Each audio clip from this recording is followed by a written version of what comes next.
quickly, on March 13th in a press conference, you said, we will give them no quarter, no mercy. In order for no quarter or no survivors is a war crime under the Geneva Conventions. You understand that's murder. Do you stand by that statement?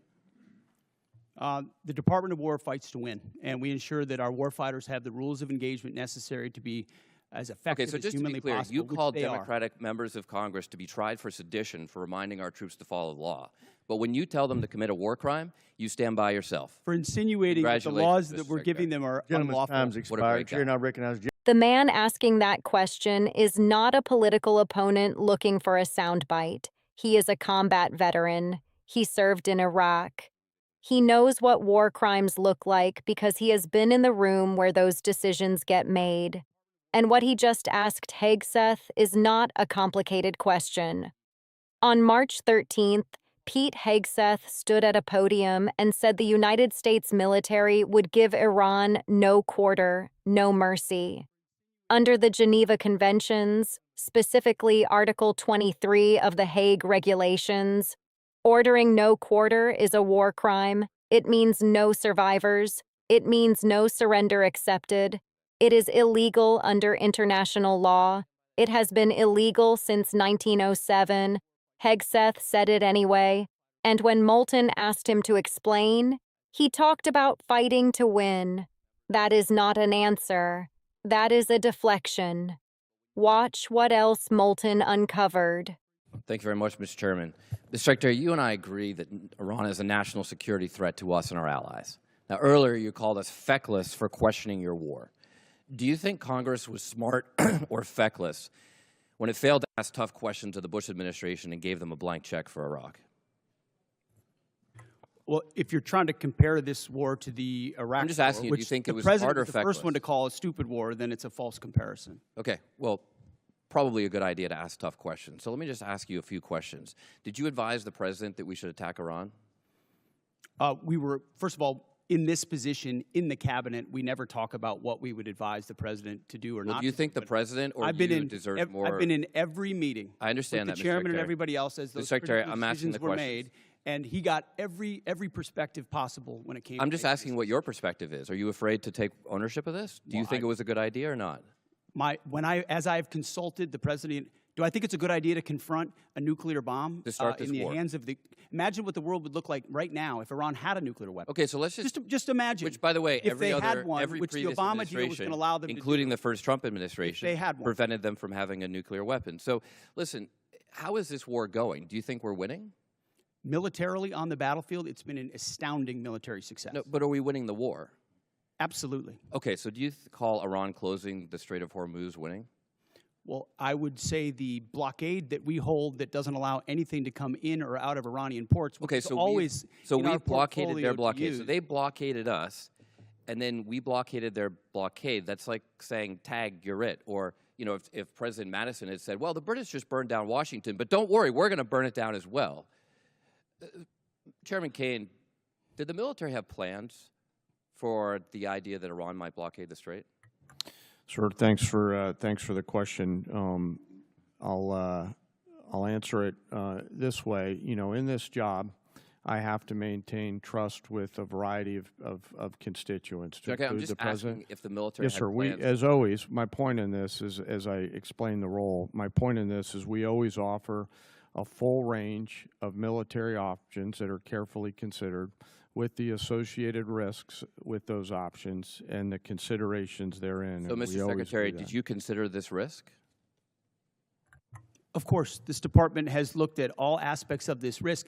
And so then because why did you this send the department minesweepers, the only minesweepers we had in the Gulf, to Singapore weeks before the war started? Notice what just happened. Hegseth said the military considered all risks. But the only minesweepers in the Gulf were moved to Singapore weeks before the war started. Minesweepers exist for one reason: to clear naval mines from waterways. The Strait of Hormuz is one of the most strategically mined waterways in the world. Moving them out before a war with Iran is not oversight. It is a catastrophic planning failure. And then came the money. Moulton asked a simple question. What does this war cost the average American? Hegseth's answer, about $600, $25 billion, 330 million Americans. That's roughly $75 per person, not $600. Either Hegseth doesn't know the math, or he's hoping you don't.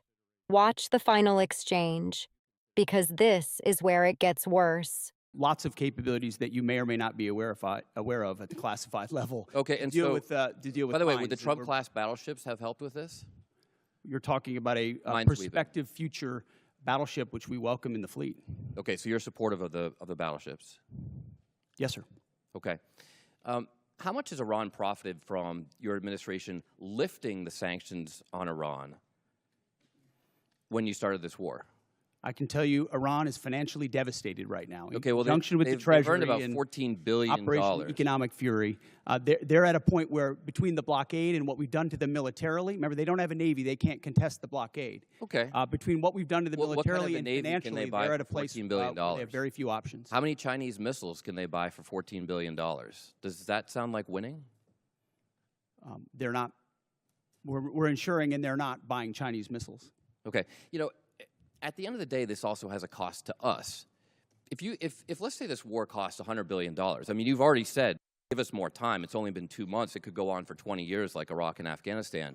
Let's just say it costs $100 billion. What is that to the average American taxpayer? Do you have any idea?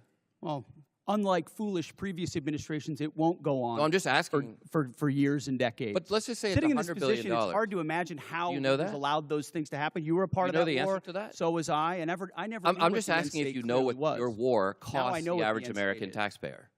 What is the cost of Iran having a nuclear weapon that they wield? I'm just asking if you know the cost of the average American taxpayer. I'm taxpayer. asking you what the cost would be of that. So for the American taxpayers out there, my constituents, some of the constituents you wanted to represent in Minnesota, I'm just wondering if they have an extra $600 lying around to pay for your war. I think that's just a question that we ought to ask. Now, quickly, on March 13th in a press conference, you said, we will give them no quarter, no mercy. In order for no quarter or no survivors is a war crime under the Geneva Conventions. You understand that's murder. Do you stand by that statement? The Department of War fights to win, and we ensure that our warfighters have the rules of engagement necessary to be as effective as humanly possible. Okay, so just to be clear, you called Democratic members of Congress to be tried for sedition for reminding our troops to follow the law.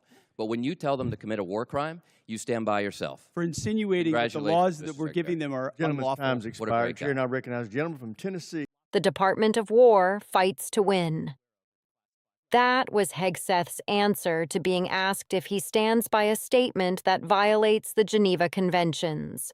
Not a denial, not a correction, not an acknowledgement that the words were wrong. He stood by it.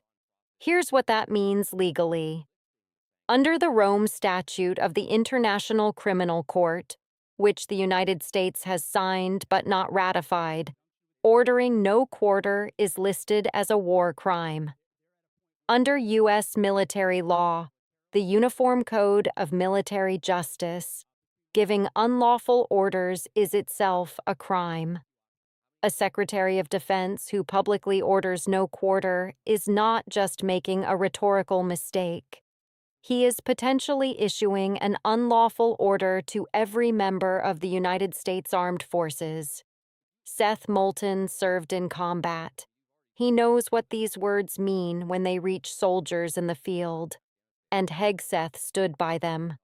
Subscribe to Dana Weston Daily. Because the statements that should disqualify someone, we make sure they're never forgotten. Drop a comment. Should Hegseth face consequences for the no quarter, no mercy statement? We read every single one.